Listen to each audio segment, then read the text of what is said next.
Okay, चलिए start कर लेते हैं। क्वेश्चन नंबर 1 to 5 बताए डाउट।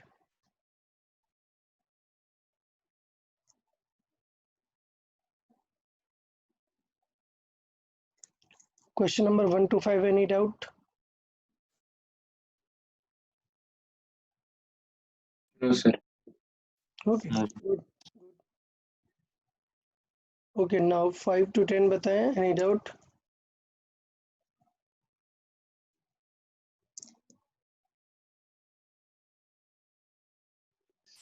Sir, 8. 8। और सर 10 भी। ओके 10। ठीक है, तो स्टार्ट कर लेते हैं। क्वेश्चन नंबर 8 अगर देखें, so it's like two identical conducting wires AOB COD are placed at right angle to each other. The AB carries I1 and COD carries I2. So it is like कि question में आपको बोला है कि दो currents है, ऐसा दोनों वायर परपेंडिकुलर है। So let's consider it AOB and let's consider it COD। ठीक है, नाउ अभी क्वेश्चन है कि दोनों में करंट परपेंडिकुलर है। सो सपोज इसमें करंट I1 है और इस वाली वायर में करंट जो है वो I2 है। So, ये सिचुएशन हमने एज्यूम कर ली, ये क्वेश्चन में गिवन है। Now the magnetic field at a point P lying at a distance D from O in direction perpendicular to the plane of AOX. सो मतलब ये मानो कि इन दोनों से परपेंडिकुलर आपको एक चाहिए, तो ये दोनों एक्सिस से परपेंडिकुलर जो एक एक्सिस है, ठीक है। So let's consider it these X and Y, और इनकी जो परपेंडिकुलर एक एक्सिस है उसमें O पॉइंट से D डिस्टेंस पे यहाँ पर हमें मैग्नेटिक फील्ड कैलकुलेट करनी है, ठीक है, D डिस्टेंस पे। तो यार इन दोनों वायर के लिए तो ये परपेंडिकुलर पॉइंट हो गया ना, तो पहले निकाल लेते हैं कि दोनों वायर के वजह से डायरेक्शन क्या होगी। ठीक है, सो B ड्यू टू 1 नंबर की वायर की वजह से यहाँ पर निकालें किस डायरेक्शन में होगी, ड्यू टू I1। तो राइट हैंड रूल यूज कर लेते हैं यार, थंब इस तरफ, क्लियर।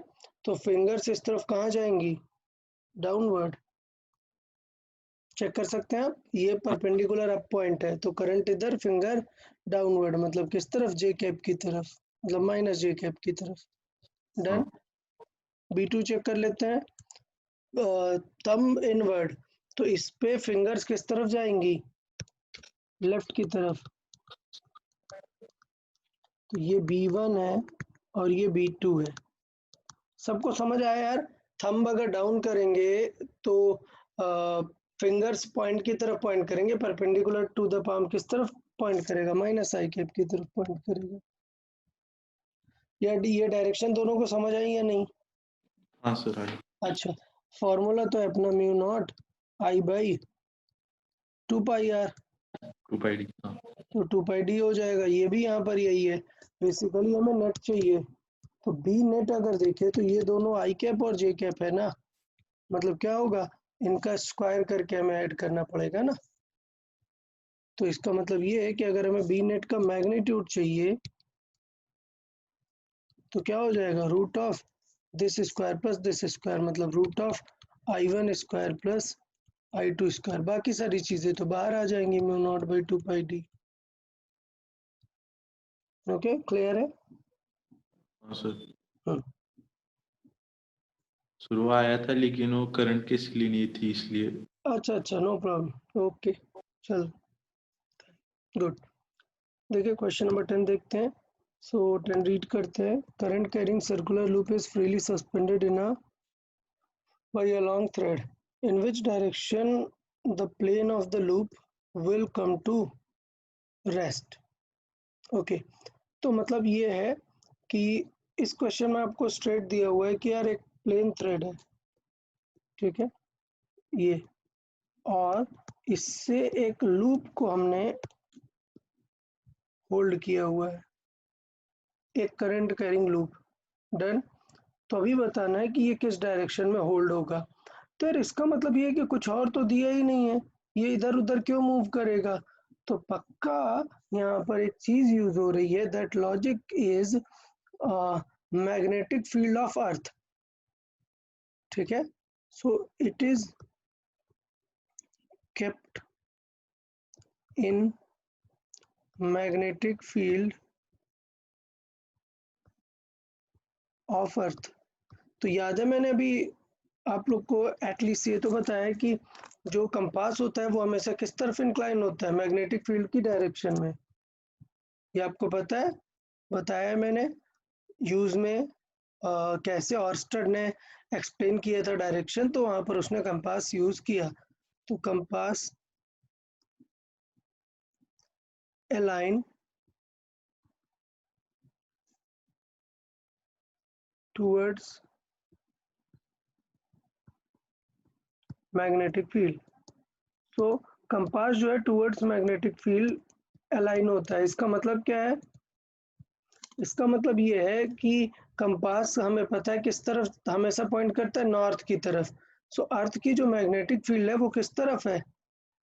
अर्थ की मैग्नेटिक फील्ड जो है, अगर मैं इसे नॉर्थ पोल कंसिडर कर रहा हूँ और साउथ पोल कंसिडर कर रहा हूँ इसे, तो अर्थ की जो मैग्नेटिक फील्ड है वो इस तरह है। टेंशन नहीं लेना ज़्यादा, अभी आगे मैं डिस्कस करूंगा नेक्स्ट चैप्टर में, वो मैग्नेटिज्म है उसमें अर्थ का मैग्नेटिज्म डिस्कस करेंगे। इसका मतलब अर्थ खुद एक मैग्नेट है जो कि यहाँ पर नॉर्थ है और यहाँ पर साउथ है, तभी तो वो अर्थ के नॉर्थ की तरफ पॉइंट कर पा रहा है, क्योंकि मैग्नेट से तो यहाँ से फील्ड निकलती है और यहाँ पे जाएगी ना। ठीक है, तो बस सिंपल सा ये फंडा है कि अगर हम देखें तो यहाँ पर मैग्नेटिक फील्ड किस तरफ होगी? इस तरफ। डन। अभी ये क्या है? ये हो जाएगा अपना साउथ टू नॉर्थ। ये सबको समझ आया यार कि अर्थ की मैग्नेटिक फील्ड कंसिडर की जाती है अर्थ के साउथ पोल से नॉर्थ पोल की तरफ। मतलब अर्थ एक मैग्नेट है जिसका नॉर्थ उसके साउथ पे रखा है और नॉर्थ पर साउथ रखा है। ये हम डिस्कस करेंगे अभी नेक्स्ट चैप्टर में, मैग्नेटिज्म एंड मैटर में। बट उसके पहले बताएं कि लूप कैसा होगा। अगर लूप मैग्नेटिक फील्ड के परपेंडिकुलर रखा है तो स्टेबल रखा होगा या रोटेट हो जाएगा, बताओ। ये वाला लूप स्टेबल रहेगा या फिर ऐसा वाला लूप स्टेबल रहेगा इस मैग्नेटिक फील्ड में? जल्दी से बताएं, कल फोर्सेस में डिस्कस किया है।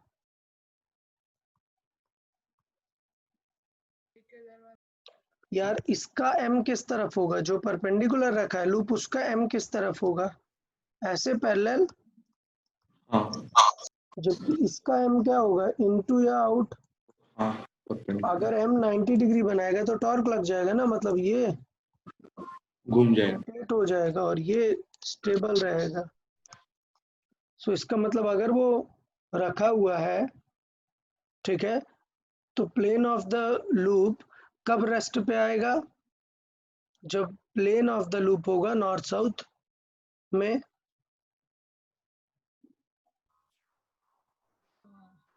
समझ आ रहा है? हाँ सर। हम्म। तो प्लेन को अर्थ मैग्नेटिक फील्ड के परपेंडिकुलर होना चाहिए। ओके। हाँ सर। गुड। वो ये एक्चुअली फोर्सेस का क्वेश्चन हो गया, प्लस अर्थ को भी इसने इंट्रोड्यूस कर दिया, चलेगा, नो प्रॉब्लम। देखिए next 11 to 15। 13th। Okay 13 mark करते हैं। और बताइए 11 to 15, 13, एनी अदर डाउट? 11। 11 भी मार्क कर लेते हैं। चले तो अच्छा 11 किसको आगे है 11 नंबर? हाँ सर। ओके वेरी गुड यार, ठीक है, चलो कोई बात नहीं है। 11 एक बार रीड कर लेते हैं, देखें क्या पूछ रहा है। So electric current eight the centre of a circular coil of one turn produce a magnetic field of this Tesla at the center. The coil is unwound and it is rewound in a circular coil of 4 turns. ठीक है, if the same current is allowed to pass through the coil, then new value of magnetic induction at the center. Okay तो यार ये चीज मैं पहले भी बात कर चुका हूँ कि इस सिचुएशन में हमें एग्जैक्टली करना क्या होता है। तो ये क्वेश्चन नंबर था अपना 10।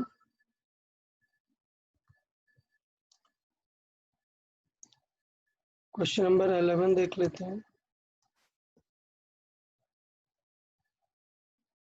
ठीक है, तो क्वेश्चन नंबर 11 था, पहले एक लूप था और मैग्नेटिक फील्ड थी 0.1। अभी हमने इसके 4 लूप्स कर दिए।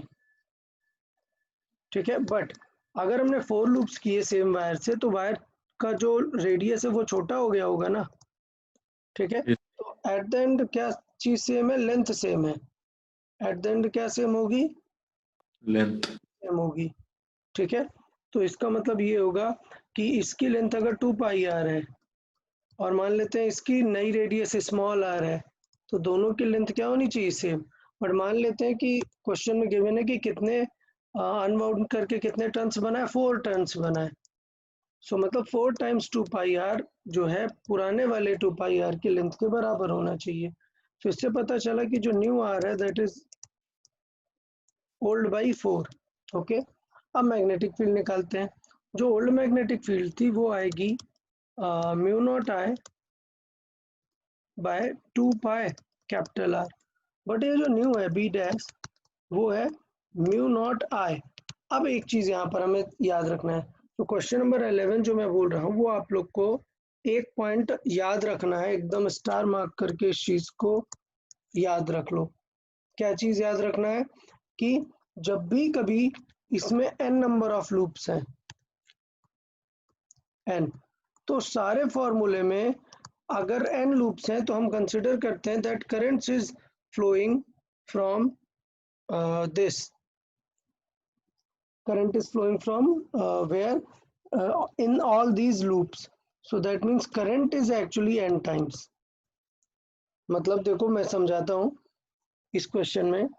तो इस क्वेश्चन में सिचुएशन क्या होगी, सपोज एक वायर है। ठीक है, और यहाँ पर अभी बहुत सारी वायर्स आ गई, तो each wire will behave like a loop ना। सो इसलिए अगर यहाँ पर n नंबर ऑफ लूप्स हैं तो इसका मतलब जो करंट होती है वो n टाइम्स आई हम कंसिडर करते हैं। ये चीज हमें इसमें थोड़ी सी ध्यान रखनी है। तो इसका मतलब ये सिचुएशन होगी n times I mu naught I. Okay, तो इसका मतलब होगा आई कितना हो गया, म्यू नॉट आई, 10 टाइम और आई जो होगा वो n टाइम्स आई, मतलब यहाँ पर हम 4 आई लिखने वाले हैं। क्लियर, और यहाँ पे 2 पाई स्मॉल आर है, स्मॉल आर को बेसिकली हम क्या लिखने वाले हैं, कैपिटल आर बाई 4। तो बेसिकली ये 4 ऊपर जाएगा और आंसर जो आएगा वो 4 टाइम्स दिखेगा। ठीक है, तो 4 इंटू 4 कितना हो जाएगा, 8 टाइम्स हो जाएगा। ठीक है, या तो इसका आंसर बहुत ही क्लियर हो जाएगा, 4 इंटू 4 16। सो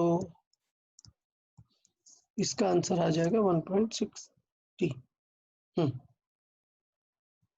ठीक है, नेक्स्ट 13 देखिए, 13 रीड कर लेते हैं।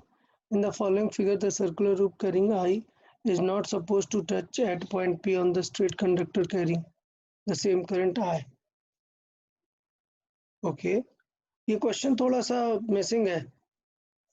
सर वो 14 वाला 14 नहीं है, वो 13 का कंटिन्यू है। ओके, सो इसका मतलब क्वेश्चन स्लिप हुआ है। ओके, तो फिर आंसर की में भी थोड़ा डिफरेंस आ गया होगा आई गेस। हाँ सर वो तो हाँ। है। ओके ठीक है, कोई बात नहीं। तो the magnitude of magnetic field B at the centre O of a circular coil will be. तो बी ओ पे हमें मैग्नेटिक फील्ड चाहिए ना, तो ये तो 2 स्टेप हो जाएगा, एक सर्कुलर लूप का लगा देंगे और एक इनफाइनाइट वायर का लगा देंगे। डन, और दोनों की वजह से डायरेक्शन चेक कर लो। लूप की वजह से डायरेक्शन क्या होगी, into the to plane, the plane. और इस करंट की वजह से किधर होगी, इनफाइनाइट वायर की वजह से out of the Out of the plane. तो इसका मतलब एक प्लस आएगा एक माइनस आएगा, इसका मतलब आंसर में दोनों एडिशन होना चाहिए, ऐसा कुछ टाइप का आंसर आना चाहिए विद अ माइनस। ये थोड़ा सा मिस्टेक है I guess, with a minus आना चाहिए, कोई एक तो माइनस होगा, सब्ट्रैक्ट होगा, ठीक है। ये कोई आंसर पॉसिबल ही नहीं है ना, क्योंकि सिर्फ वायर का कंसिडर करेंगे तो फिर ये हो जाएगा ना। डन। हाँ सर। तो इसका की ही गड़बड़ है, यहाँ पर एक माइनस आना चाहिए, तो इस टाइप का आंसर आ जाएगा हमारा। Yes, sir.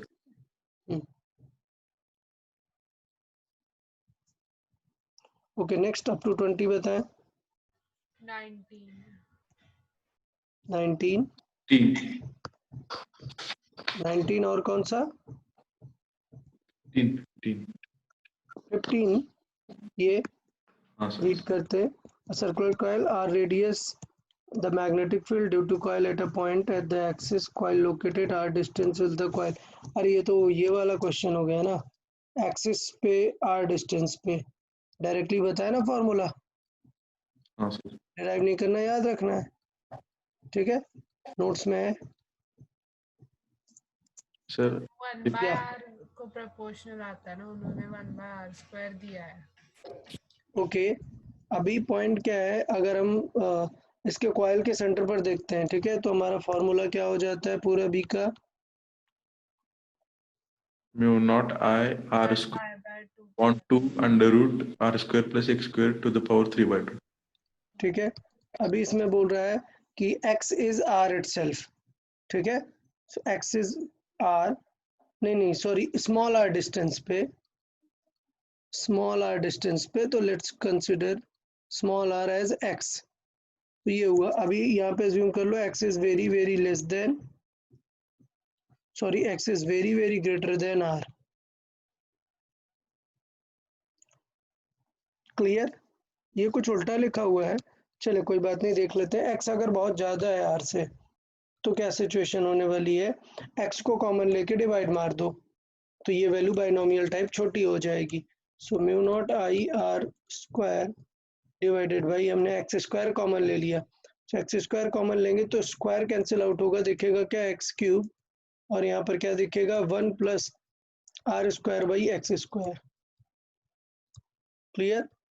अच्छा अब कुछ याद है कि अगर ये नंबर बहुत ही स्मॉलर है, क्योंकि x बहुत बड़ा है ना, तो ये नंबर क्या हो जाएगा, बहुत ही स्मॉल हो जाएगा। स्मॉल हो जाएगा तो क्या लगा सकते हैं, यहाँ पर बाइनोमियल लगा सकते हैं। सो बाइनोमियल लगा दें तो mu naught I R square और एक्स क्यूब इंटू बाइनोमियल लगाएंगे तो ये हो जाएगा 1 प्लस एन एक्स टाइप का कर सकते हैं, या इवन इग्नोर भी कर सकते हैं, ठीक है।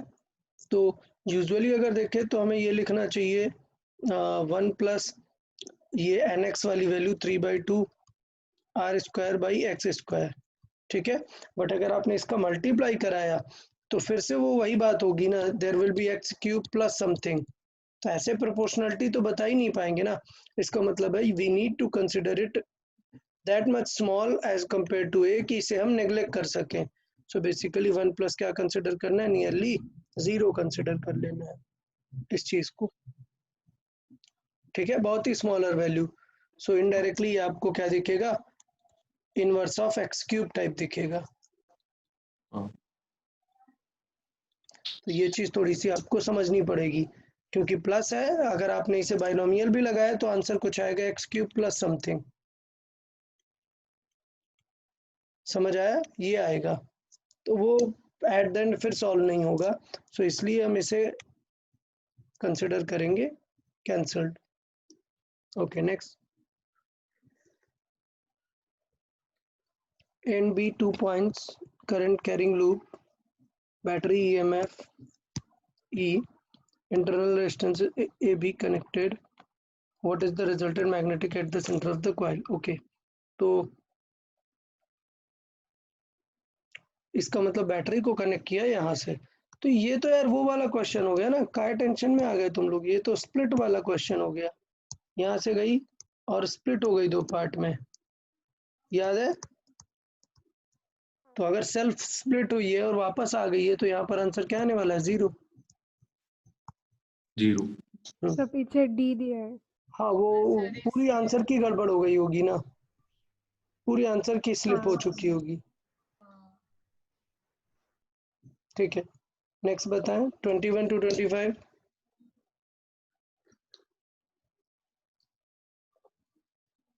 21 to 25, any doubt? No Okay, No, sir. 26 to 25 में ऑप्शन मैच नहीं हो रहा है। 25 में ऑप्शन मैच नहीं हो, ऑप्शन नहीं मैच हो रहा है तो वो डिस्कस करना चाहिए, क्योंकि आंसर की थोड़ा सा चेंज हो सकती है। ऑप्शंस तो कोई ना कोई मैच करना चाहिए। Magnetic field due to current carrying loop radius 3 at a point on the axis at a distance 4 from the center is this, what will be the value at the center of the loop? ठीक है, तो इसका मतलब ये हुआ कि हमें जो वैल्यूज बतानी है वो कुछ इस तरह बतानी है कि 3 and 4 है, ठीक है। सो एट अ डिस्टेंस 4 and 3, तो हमें पता है बी का फॉर्मूला क्या हो जाएगा, mu naught I R square and 3 4 का स्क्वायर टू द पावर 5/2, मतलब 5 to the power 3/2 आ जाएगा। ये सबको समझ आया रही है? फॉर्मूला अगर डायरेक्ट आपको याद है तो 3 स्क्वायर प्लस 4 स्क्वायर हमने कर दिया, तो इसका आंसर दिया हुआ है 54। ठीक, अच्छा हमें सेंटर पर चाहिए, तो सेंटर पे हमें पता है क्या होती है, mu naught I by 2r। ठीक है, सो 2r मतलब r कितना है यहाँ पर 3। ठीक, बेसिकली ये 3 का स्क्वायर है। तो अब इसे थोड़ा सा यार सॉल्व कर दो यार। डन। सो ये हो जाएगा 5 का क्यूब बचेगा क्योंकि स्क्वायर कैंसिल आउट हो जाएगा, और ये वाली वैल्यू हो जाएगी, तो ये हो जाएगी mu naught I bye 6।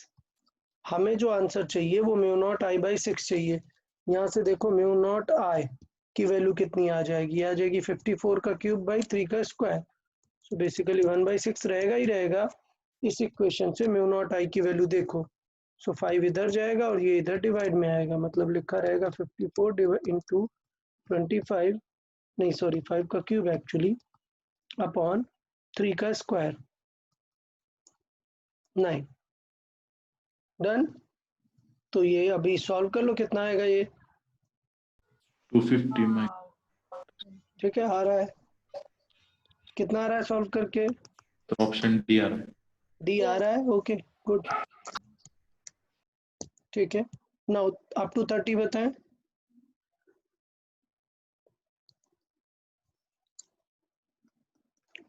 Up to 30 any doubt? Okay good. Up to 35? Sir 33 35 33 and 35, let's mark them 33 and 35। देखें, सो रीड करते हैं 33, देखें, two identical current placed with their plane along X axis and Y axis. तो ये दो loop रखे हुए हैं कुछ इस तरह परपेंडिकुलर सिचुएशन में, then the ratio of resultant magnetic field at a common point X यहाँ पे चाहिए। तो ये दोनों के लिए तो क्या बन गया यार, डायरेक्शन चेक करनी पड़ेगी। तो एक लूप के वजह से इस वाले डायरेक्शन पे मैग्नेटिक फील्ड कैसे आती है, करंट कुछ भी हो, इधर डायरेक्शन ये होगी या ये होगी, कंफर्म? हाँ करंट कुछ भी हो, इन दोनों में से कोई एक डायरेक्शन होगी। सो लेट्स कंसिडर ये है, और अगर हमने इसे देखा तो ये और ये होगी, मतलब कुछ भी हो जाए दोनों क्या रहने वाले हैं, 90 डिग्री पे रहने वाले हैं। डन। तो आप कोई सा भी मान लो, बस 90 डिग्री क्लियर रखो। ठीक है, हाँ सॉरी क्वेश्चन में ये नहीं पूछा exactly, then the ratio of resultant magnetic field at a common point X to the individual, okay वही पूछा हुआ है। तो मान लेते हैं ये बी है, बिल्कुल सिमिलर है, मतलब ये भी बी होगी, तो बेसिकली नेट कितना हो जाएगा, b√2, ये हो जाएगा नेट। और क्वेश्चन में क्या पूछा है, नेट डिवाइडेड बाय ओरिजिनल, तो आंसर क्या आ जाएगा, 1√2।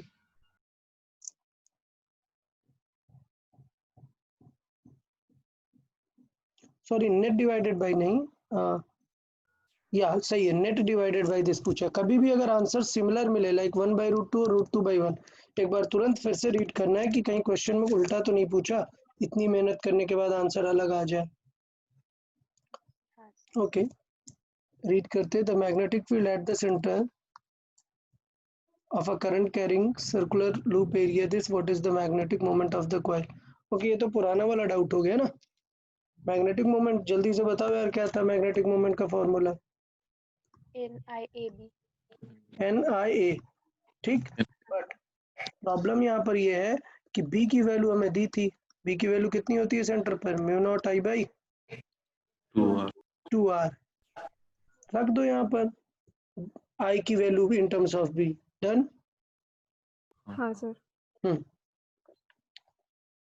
और सर्कुलर है तो एरिया भी रख देना। Next up to 40। Sir 38।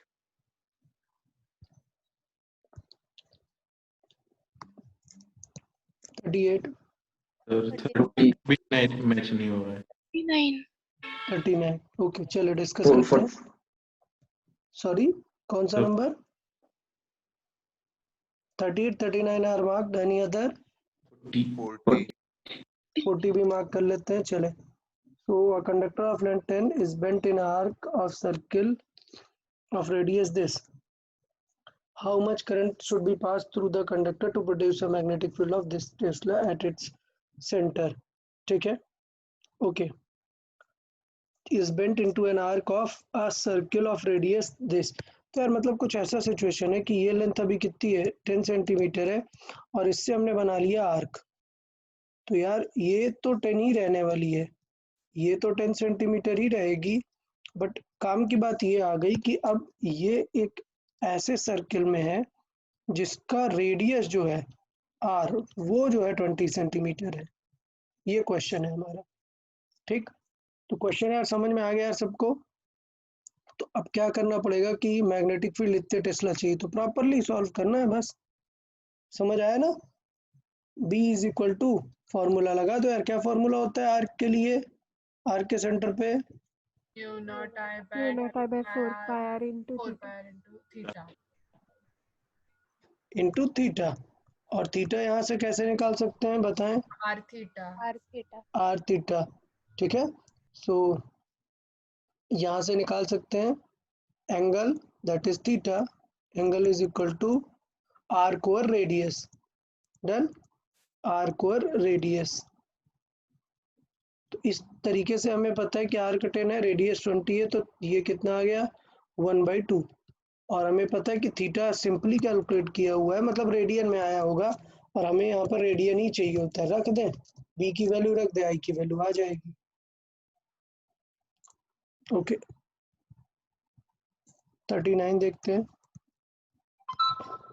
Along wire carries a steady current bent into a circle of 1 turn. The magnetic field at this is B.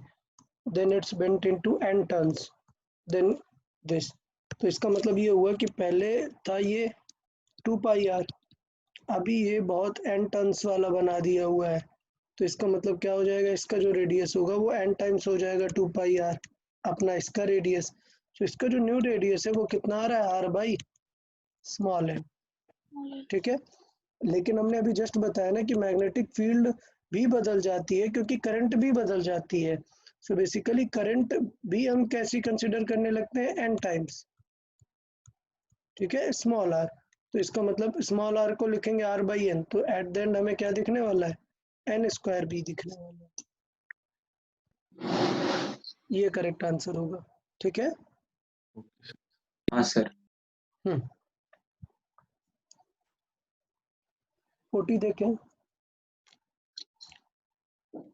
ये चीजें यार ये अब कॉमन हो जानी चाहिए। ये नंबर ऑफ लूप्स वाला क्वेश्चन कॉमन होना चाहिए।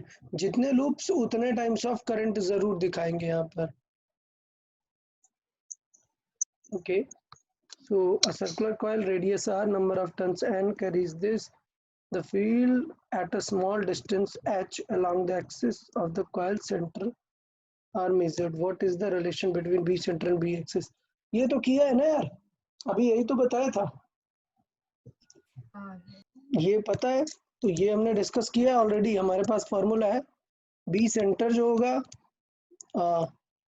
वो तो रहने वाला है डायरेक्टली कितना mu naught I by 2r, 2r, और बी एक्सिस जो होगा वो हो जाएगा mu naught I into R square divide by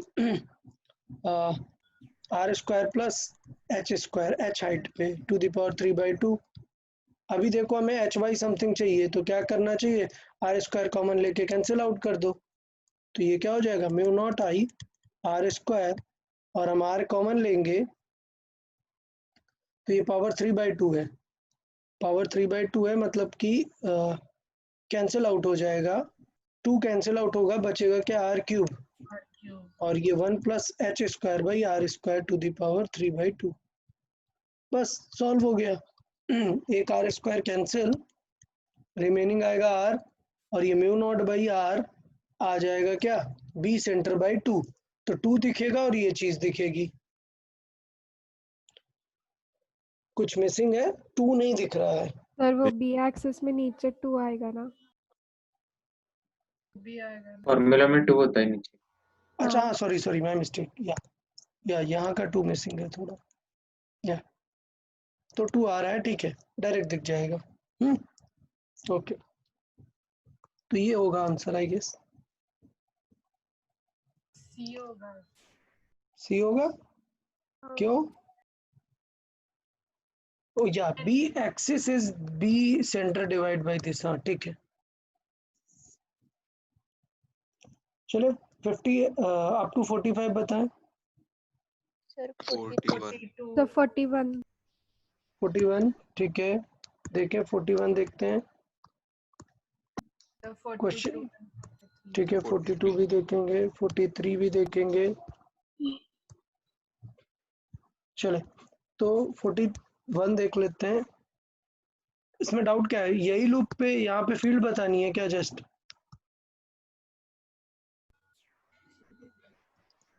okay, तो इसका मतलब सर क्या हो जाएगा, ऑप्शन ये वायर वो 0, डायरेक्शन अपोजिट होना चाहिए सर। नहीं ये दो वायर का हो जाएगा 0, हाँ। ठीक है, इन दो वायर्स का भी क्या होगा 0, क्योंकि ये उसके एक्सिस पे पड़ जाएंगी, और इन दोनों वायर का डायरेक्शन क्या होगा, अपोजिट होगा ना।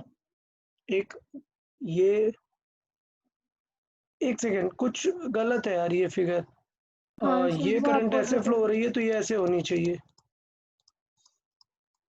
ठीक है, क्योंकि वो लूप ही उल्टा हो जाएगा ना फिर, तो ये इस तरह होगा, तो AD की वजह से आउट ऑफ द प्लेन, और BC की वजह से into the plane, so basically BAD minus आपको क्या करना है BC, ओके, ये आंसर करना है।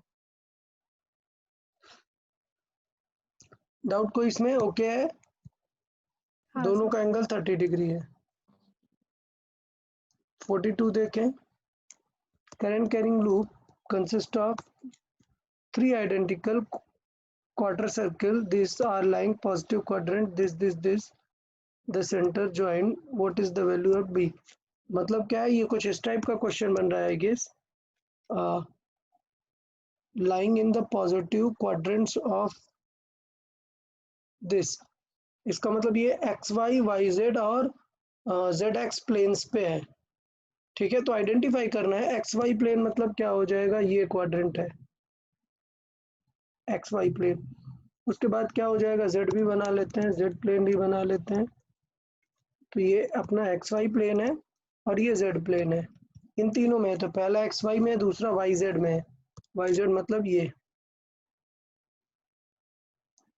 एक क्वाड्रेंट यहाँ पर है, एक क्वाड्रेंट यहाँ पर है, फिर तीसरा कहाँ है, ZX प्लेन, तो पॉजिटिव Z पॉजिटिव X ये है, मतलब कि ये सर्किल है,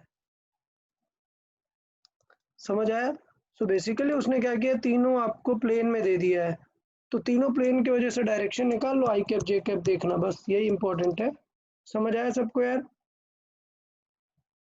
हाँ इस वाले लूप की वजह से डायरेक्शन किधर होगी बताएं जल्दी, XY प्लेन में है तो इसकी वजह से B Z की तरफ होगा, जेड की तरफ होगा। हाँ या इसके वजह से B X की तरफ होगा, हाँ और इसके वजह से बी वाई की Y तरफ की होगा।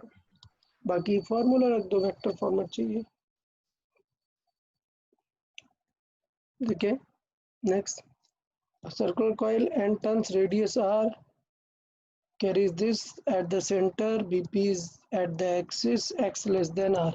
Here x very less than r. What is the fractional decrease in the magnetic field if we measure fields at O and P? ठीक है, मतलब सेंटर और P के बीच में हमें डिफरेंस निकालना है, समझ आया? तो इस बार हमें क्या चाहिए, BO minus BP upon BO। समझ आया? फाइंड कर लोगे ना यार, सिखाया ना भाई कितना। बाद में थोड़ा सा ये बाइनोमियल हटा देना, तो ये जो 1 प्लस वो आता है वो हट जाएगा, पावर 3/2 बाहर आ जाएगी। डन। हाँ हाँ। अभी प्रीवियस में ही हमने जस्ट किया था, तो ये चीज हमें फाइंड करनी है। अप टू 50 बताएं। 47. 47।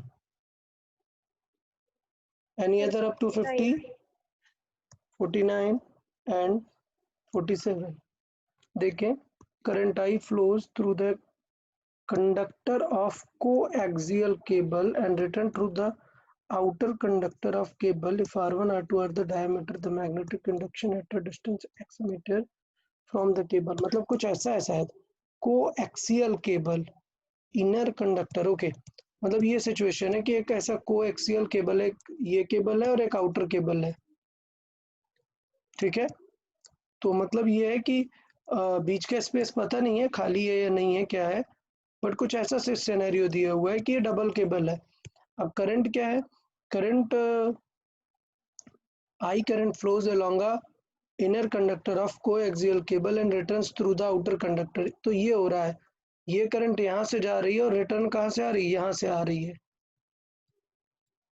समझ आया? इनर में जा रही है और इससे रिटर्न आ रही है। तो अगर आपने मैग्नेटिक फील्ड यहाँ पर निकाला, let's say in between A point पे, तो क्या ए पॉइंट पे जीरो होगा क्या? नहीं। नहीं, क्योंकि याद है ना, integral B dot D l करते हैं is equal to mu naught into I inside करते हैं, तो आई इनसाइड आ जाएगा ना सॉल्व होके। लेकिन अगर मैं यहाँ पर बी किसी क्यू पॉइंट पे देखूं, इसको मान लेते पी, अगर क्यू पॉइंट पे देखूंगा तो ये जीरो हो जाएगी। क्यों? इंटीग्रल जो बी डॉट डी एल आने वाला है उसमें म्यू नॉट में एक प्लस आई होगा और एक माइनस आई होगा ना, एक अप जा रहा है और एक नेगेटिव जा रहा है, इसलिए आउटर पे जीरो हो जाएगी। समझ आया? हाँ सर। हाँ। तो क्या पूछा इसने, बाहर पूछा है या अंदर कहीं पे, at a distance x metre from the cable. इसने थोड़ा सा मेंशन नहीं किया है कि वो एक्स बाहर है या अंदर है, समझ रहे हैं आप? हाँ sir. inner and outer radius, then the magnetic induction at a distance x meter from the center from the cable। वो गड़बड़ है, थोड़ा सा क्वेश्चन में डेटा कम है, वो बताना चाहिए कि x अंदर है या बाहर है। क्लियर? अगर अंदर होगा तो आंसर कुछ ना कुछ आएगा, और अगर बाहर है तो कुछ नहीं आएगा, ठीक है। सो इनसाइड अगर आपको कैलकुलेट करना है तो आंसर कुछ आई के टर्म्स में आएगा, और वो कितना आ जाएगा, ये डीएल याद है आप लोग को, अगर अच्छे से डेरिवेशन याद हो तो कितना आता है, बी इंटू डी एल को फिर क्या लिखते हैं, 2πr is equal to mu naught I. So mu naught I by 2πr answer होगा। कोई ऑप्शन नहीं है, मतलब जीरो ही पूछना चाह रहा है वो। 49 देखें, a current this flows through a toroid having a core of mean radius this much turn are wound to the core, then magnetic field inside the toroid। यार ये इसमें क्या है भाई, सर ये वो तो कोर अपना मतलब क्या है वो समझ, क्या, सर वो कोर मतलब एग्जैक्टली क्या लेना है वो समझ नहीं आया। अरे ये बताया था ना आपको, कोर मतलब क्या होता है। ये जो कॉइल होता है इसके अंदर कोई एक मटेरियल रखा जाता है, magnetic material, to increase magnetic strength, इसको कोर कहते हैं। इसके अंदर का जो स्पेस है जिसमें हम वो मटेरियल रहते हैं, इसको कोर कहते हैं, हाँ। ठीक है। तो इसका मतलब वो बताएगा ना कि कोर किस रेडियस का है, मतलब टोरॉइड है, तो बेसिकली वो ये बताने वाला है कि उसका रेडियस कितना है, कैसा कोर रखा हुआ है। ठीक है, अप टू 60 बताए। सर 51 51 51 55 51 55 okay, so 51 55 देखिए, so the magnetic induction at the center of a solenoid length this, diameter this, is this, what is the magnetic flux through the cross section of solenoid at the center of the solenoid। मतलब ये हुआ कि ये अपना solenoid है और इसके centre पे बताना है यार। ठीक है, समझ आया सबको? सोलेनॉइड के सेंटर में, तो सोलेनॉइड का लेंथ कितना है 2 सेंटीमीटर, और ये चीज कितना है, डायमीटर कितना है 4। तो याद है कुछ सोलेनॉइड में, अब ये फाइनाइट लेंथ का सोलेनॉइड हो गया। हाँ नहीं एग्जैक्टली, एक सेकेंड, फिर इसमें लूप्स वगैरह नहीं पता, स्मॉल एन ये सब नहीं पता। एक मिनट रीड करते हैं फिर से। क्या दिया हुआ है question, magnetic induction eight the centre of solenoid is this. Okay, magnetic induction आपको दिया हुआ है कितना है। ठीक है, what is the magnetic flux, तो फ्लक्स का फॉर्मूला यूज करना पड़ेगा इसका मतलब। तो ये अभी जरूरत नहीं है, नेक्स्ट चैप्टर में हम नेक्स्ट चैप्टर में देखते हैं फ्लक्स क्या होता है। तो याद है कोई इलेक्ट्रिक फ्लक्स का फॉर्मूला बताया, इलेक्ट्रिक फ्लक्स का फॉर्मूला क्या होता है, integral E dot D A. E dot D A. ठीक क्यों है, आप करना? हाँ आए, वो गॉस है, वो गॉस लॉ है, वो हर सब के लिए नहीं, क्लोज लूप के लिए सिंपल है, E into D A integrate, या फिर ई अगर कांस्टेंट है तो सिर्फ लिख सकते हैं क्या, ई ए कॉस थीटा। याद है हाँ वही हाँ चीज यार, यहाँ है फाई मैग्नेटिक होता है बी डॉट ए, अगर बी कांस्टेंट है तो इंटीग्रल लगाने की जरूरत नहीं है, बी कांस्टेंट है सोलेनॉइड के अंदर, तो क्या हो जाएगा बी ए कॉस थीटा। कॉस थीटा भी मतलब पैरेलल है, तो कॉस थीटा भी हट जाएगा, सिर्फ क्या आएगा बी इंटू ए। ठीक है, हाँ okay next 55 okay, sir close path या 53 में भी है, मतलब लेयर्स पूछा है इसलिए समझ 53 a solenoid this it has 4 layers of winding of 1000 tons each of carrying current of this, what is the magnetic field at the center। तो मतलब देखो ना इसमें क्या कह रहा होगा, मैक्सिमम क्या पूछ रहा होगा कि it has 4 layers of windings of 1000 ton। Clear, मतलब ये है कि एक लेयर 1000 की है, फिर उसके ऊपर 1000, फिर 1000, फिर 1000। तो एट एनी पर्टिकुलर सेगमेंट अगर आप देखोगे, एक किसी पर यूनिट लेंथ में अगर आप देखोगे, तो मतलब ओवरऑल कितनी है 4000 है ना। हाँ ठीक है, 4 लेयर्स ऑफ वाइंडिंग्स है, इसका मतलब ओवरऑल जो एन है वो कितने है 4000 है। तो जब भी कभी कट करेंगे वो 4 लेयर्स है, तो ऑलवेज 4 लेयर्स ही दिखेंगी ना, जब भी कभी कट करेंगे कोई भी हाँ पीस पर यूनिट लेंथ का, तो ऑल 4 यूज होंगी, मतलब बेसिकली 4 का मल्टीप्लाई करना है बस। ओके ठीक है, बेसिकली टोटल एन 4000 है और स्मॉल एन हो जाएगा capital N by L. 6 wires है, what is the value of line integral of B around the close path. Okay, B dot D L, तो याद है ना आपको, मैंने दो चीजें बताई थी, आपको याद हो कि integral B dot D l जो होता है वो होता है mu naught into I inside, कितनी भी करंट इनसाइड है। बट अगर पूछे कि is this B from how many effect this B is calculated, so this B is calculated due to all, done all, but in this part only inside currents are used, तो ये दो inside है दो outside है, लिख सकते हैं। समझ आया सबको? हाँ इन सर। 2 के वजह से ऐड कर दो, इन 3 के वजह से सबट्रैक्ट कर दो। वैल्यूज यहाँ पर गिवन है आपको। नेक्स्ट अप टू 60 बताएं। सर 60 में ए और बी दोनों आंसर आएंगे ना? 60 देख लेते हैं। A current flows length of infinitely long straight thin walled pipe.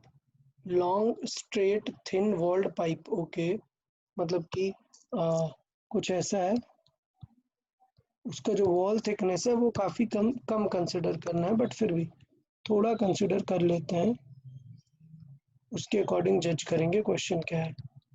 ठीक, okay. So the magnetic field at all point inside the pipe is constant. तो हमने बताया कि अगर ये खाली है तो ये गलत है, जीरो होता है अंदर। The magnetic field at any point inside the pipe is zero. Magnetic field at any point inside the pipe, all point in any point, okay, zero, ये correct होगा। The magnetic field is zero only on the axis of pipe, नहीं, ये गलत है। The magnetic field is different at different points inside the pipe, नहीं, B answer correct होगा ना। Sir A B मतलब हाँ ओवर अंदर जीरो ही है ना, तो कांस्टेंट ही है।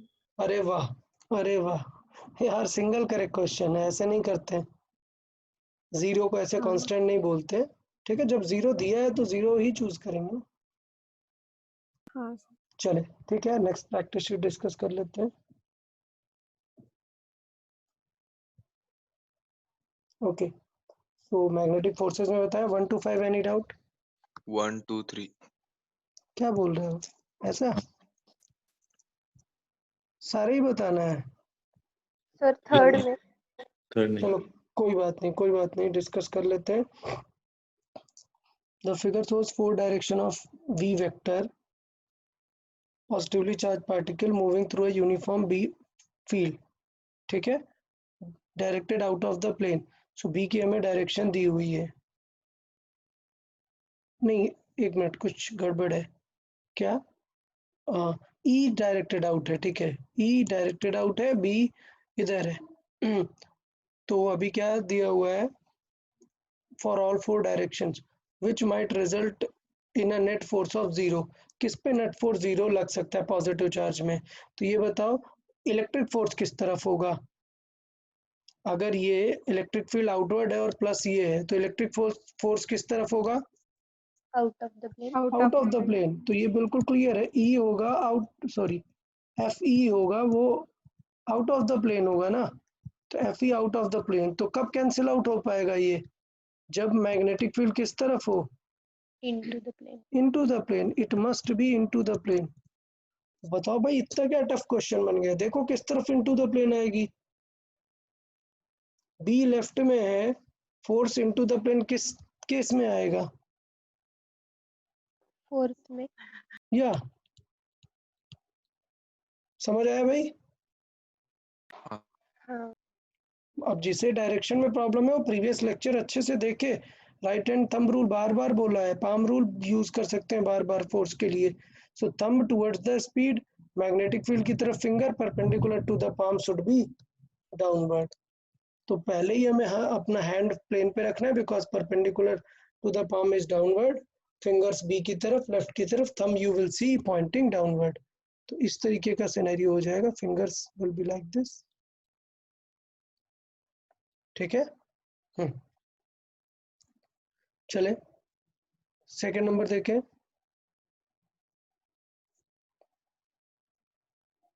for which, okay, so in the figure a metallic regular solid is to move with a certain speed v through the uniform magnetic field b. You have 3 choices for the direction of velocity, these for which choice in the front face is lower potential। तो यार अब यार, अब इसमें तो आपको समझना पड़ेगा ना कि मेन चीज होता है इलेक्ट्रॉन, समझ आया? ये लोअर पोटेंशियल पे कब होगा बताओ? सपोज इसके पास इलेक्ट्रॉन है, ये इलेक्ट्रॉन अगर इधर चला जाए तो ये लोअर पोटेंशियल में आ जाएगा, या इलेक्ट्रॉन इधर आ जाए, बताए।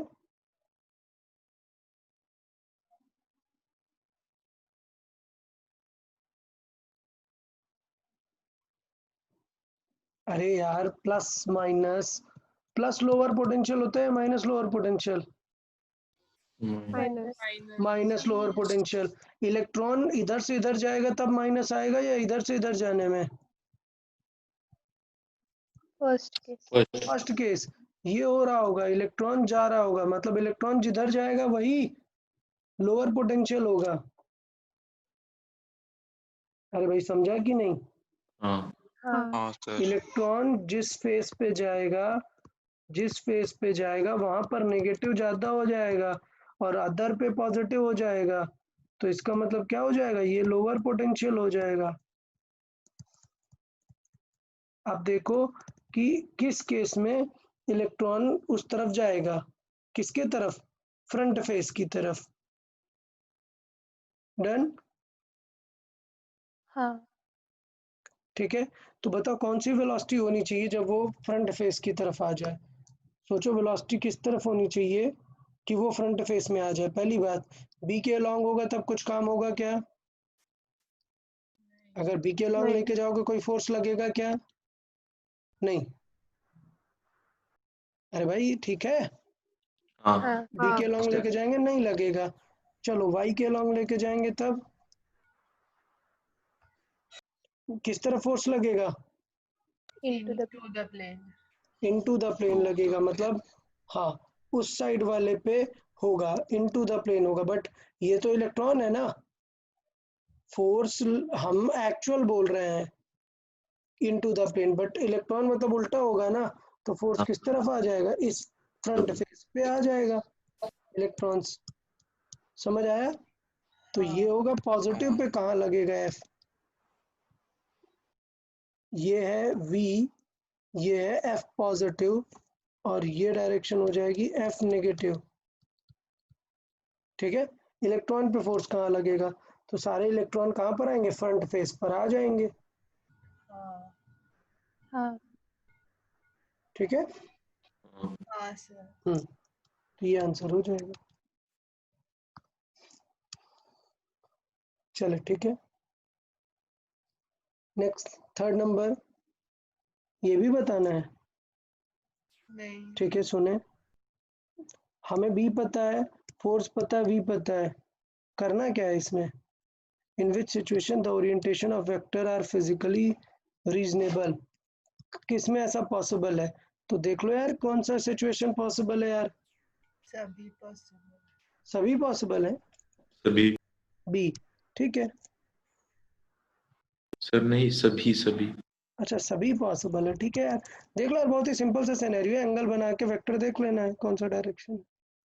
चले, अप टू 10 बताएं डाउट्स। 6. 6th। 6। साइक्लोट्रॉन है, लीव करें, अभी साइक्लोट्रॉन पढ़ाना बाकी है। Next, 8th। two parallel having equal charges after being accelerated through the same potential difference enter a region magnetic field and describe the path this। यार भाई, कुछ याद आ रहा है कि अगर सेम पोटेंशियल डिफरेंस से एक्सेलरेट करोगे मतलब क्या दे रहे हो आप उन्हें, वर्क डन होता है Q इंटू वी, मतलब बेसिकली आप एनर्जी दे रहे हो उन्हें Q इंटू वी की। बेसिकली आप उन्हें हाफ एम वी स्क्वायर दे रहे हो, कितना, Q इंटू वी का। Q into V। बेसिकली आप उन्हें पी स्क्वायर बाई 2m दे रहे हो, Q इंटू वी जितना। याद आई चीजें, इतनी हाँ चीजें Q इंटू वी से रिलेट कर सकते हैं। अब देखो आपको डेटा क्या गिवन गिवन है, उनका चार्ज सेम है, मतलब कि ये चीज आप सेम कर सकते हो, पी स्क्वायर बाई 2m। ठीक है, या फिर एम वी स्क्वायर बोल सकते हो, उसके अकॉर्डिंग उनके रेडियस का फॉर्मूला लिखो और बी पता चल जाएगा। क्लियर? हाँ सर। हाँ आर का सर। फॉर्मूला क्या है, M V by Q B, हाँ यहाँ से बी आ जाएगा।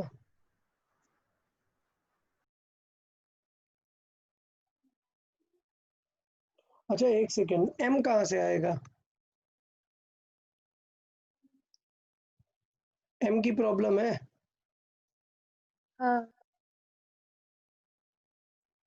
तो इसका मतलब ये होगा कि आपको m फाइंड करना पड़ेगा। सॉरी, माय मिस्टेक, m ही पूछा है, m ही पूछा है। तो R1 R2 दिया है, m का फॉर्मूला हम यहाँ से निकाल सकते हैं। हाँ डन। हाँ सर। ठीक। Next, up to 15.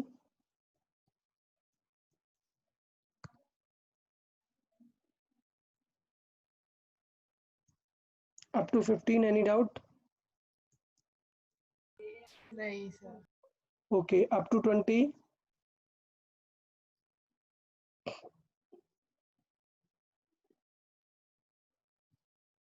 Okay, up sir to, yeah, 16 16th. A particle mass and charge q, velocity v, describe a circular arc subjected to uniform transverse magnetic field. The work done by the field when the particle completes one circle. अरे यार, work done in magnetic field always 0 आता है ना, हाँ क्योंकि force और वो perpendicular होते हैं तो वर्क डन 0 ही होगा। चले up to 25. 21। 21. 21. 21. If a current is passed in a string, it will. अरे वाह, तुम लोग को नहीं समझ आया कि क्या होगा? एक लूप है और ये एक लूप है। चलो याद दिलाओ, अगर इस वायर में ऐसे करंट जा रही है, मतलब ऐसे करंट जाएगी इसमें। डन सबको? हाँ सर। राइट साइड के हाँ। रेस्पेक्ट में। फिर इसमें करंट जाएगी, मतलब इसमें भी ऐसे ही जाएगी। हाँ सर। यार हाँ। दो वायर्स में सेम करंट जा रही है, अट्रैक्ट करेंगे या रिपेल करेंगे? अट्रैक्ट। अट्रैक्ट। बस नहीं पता क्या तुम लोग को? अब क्या होगा, कंप्रेस होगी या कंप्रेस होगी यार, अट्रैक्ट करेंगे। सो ओवरऑल कंप्रेस होगी। Next, up to 25.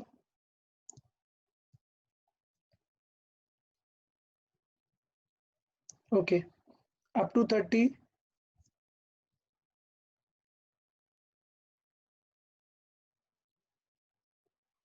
Up to 30, any doubt? 27 में वो n वेक्टर 27. ओके, 27 में थोड़ा टेंशन है। Current carrying loop, uniform magnetic field, arrange them decreasing order of their potential energy. अरे तो वो तो एम को एन बोल दिया यार, ये लूप है तो उसका एम परपेंडिकुलर होगा ना, एन मतलब एम है समझो।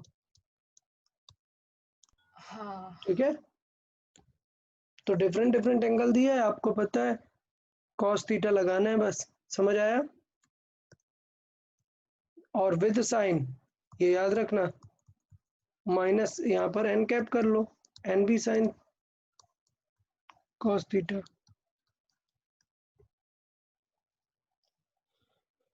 ओके ठीक है। नेक्स्ट, अप टू 35 बताओ।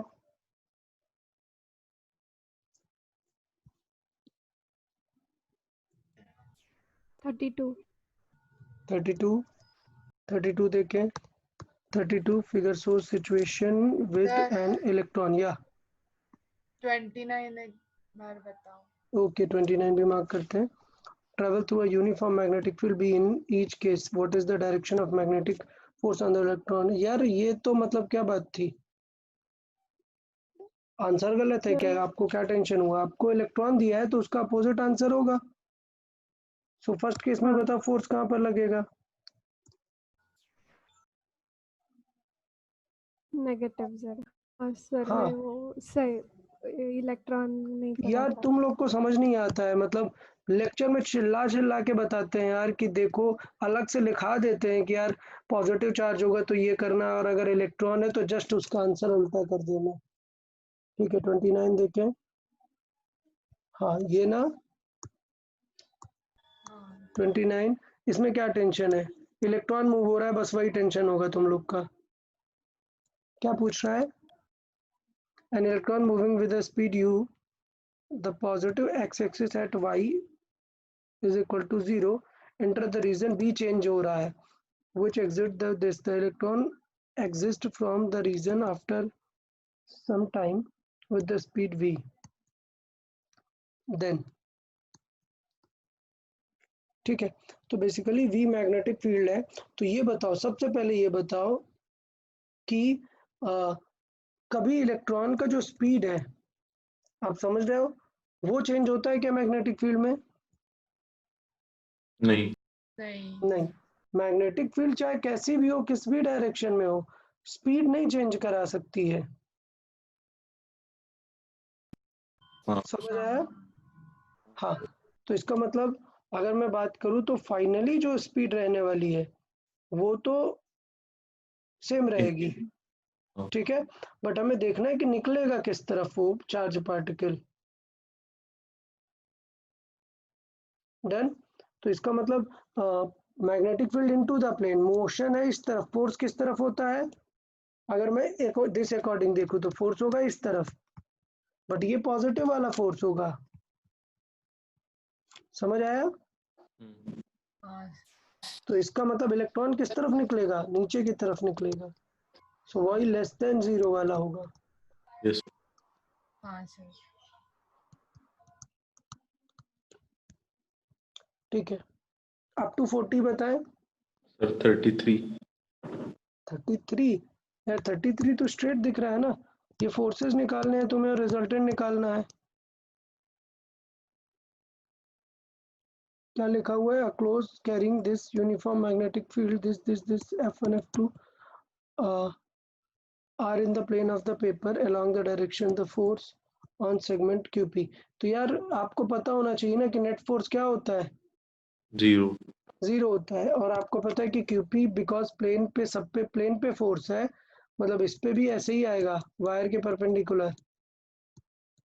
क्लियर? यार अब देखो यार, इन तीनों को इसके साथ बैलेंस कर दो, थोड़ा सा लगा दो वैल्यू कि F3 माइनस F1 हो जाएगा, वो आएगा इस हॉरिजॉन्टल डायरेक्शन में, ये आएगा F2 इस डायरेक्शन में, दोनों के रिजल्ट को बैलेंस कर दो F के साथ। समझ आया? हाँ सर। या पूछे? चले अप टू 40 37। ओके 37 देखे, homogeneous E uniform B are pointing in the same direction, a proton projected with velocity parallel to E। तो क्या होगा? तो बताया था ना, E और B अगर सेम डायरेक्शन में है तो स्पीड बढ़ेगा, क्या बनता है? Straight line. Straight line. अगर E और B पैरेलल है तो E क्या करेगा? अपने ही डायरेक्शन में उसे एक्सेलरेट करेगा। V अगर इस तरफ है, E इस तरफ है, B इस तरफ है, तो वो आगे की तरफ एक्सेलरेट होगा, V इंक्रीज होगी, but because it is along E तो इलेक्ट्रिक फोर्स तो लगेगा वहां पर, बट मैग्नेटिक फोर्स क्या होगा? 0, मतलब स्ट्रेट लाइन ही जाएगा। हाँ। ओके 36 एक बार फिर से बताइए। 36 बताया ही नहीं मैंने, तो फिर से कैसे बताऊं? मतलब हाँ ठीक है ठीक है ठीक है। A proton charge this particle moving with V acted upon E B, proton will move undeflected if। यार दोनों E B हैं तो बताया ना यार, एक चार्ज पार्टिकल है, पहले E डिसाइड कर लो, ठीक है, तो पहले B मान लेते हैं। तो नंबर 1 कि अगर E और B दोनों पैरेलल हो जाए, जो अभी केस देखा है, अभी देखा है ना, प्रोटॉन है तो E की वजह से स्ट्रेट जाएगा, B की वजह से फोर्स 0 हो जाएगा, तो कोई टेंशन नहीं है, अनडिफ्लेक्टेड निकल जाएगा। Case number 1 E parallel to B होगा, ठीक। लेकिन अगर E और B परपेंडिकुलर हो जाए और लेट्स से इस तरफ हो जाए E, तो क्या बन जाएगा? वो साइक्लॉइड बन जाएगा, ठीक है। हाँ सर। तो ये सिचुएशन हो जाएगी, साइक्लॉइड बन जाएगा, तो ये केस कैंसिल हुआ। अब दूसरा ट्राई कर लेते हैं। एक सिचुएशन क्या हो सकती है कि एक सिचुएशन हो सकती है कि बी को इनटू द प्लेन रख दो और स्पीड को इस तरफ रखो, ठीक। तो इससे क्या होगा? इलेक्ट्रिक फोर्स इस तरफ लगेगा, लेकिन मैग्नेटिक फोर्स किस तरफ लगेगा? इसी डायरेक्शन में लगेगा। हाँ। तो अभी बैलेंस नहीं होने वाला, तो मैग्नेटिक फील्ड को अपवर्ड कर दो। तब क्या होगा, इलेक्ट्रिक फोर्स तो इस तरफ लगेगा, but at the same time magnetic force लगेगा नीचे की तरफ। हाँ और अगर आपने बैलेंस कर दिया किसको, एफ ई को एफ मैग्नेटिक से, मतलब किसको, क्यू इंटू ई को क्यू वी बी से बैलेंस कर दिया, तो काम बन जाएगा, अनडिफ्लेक्टेड निकल जाएगा वो। समझ आया? तो एक ये केस हो सकता है कि दोनों अगर पैरेलल हो तो v इंक्रीज होता रहेगा और अनडिफ्लेक्टेड निकल जाएगा, ठीक है। और एक सिचुएशन ये होगी जब अनडिफ्लेक्टेड निकलेगा। देखो आपके क्वेश्चन में क्या क्या दिया है,